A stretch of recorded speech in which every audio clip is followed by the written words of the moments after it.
Top load washing machine স্যামসংয়ের।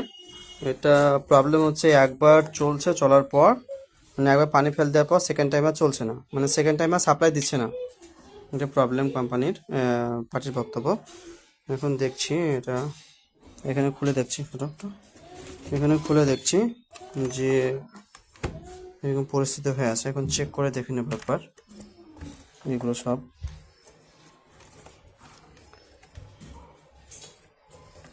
এসব কেটে দিয়েছে পুরোপুরি।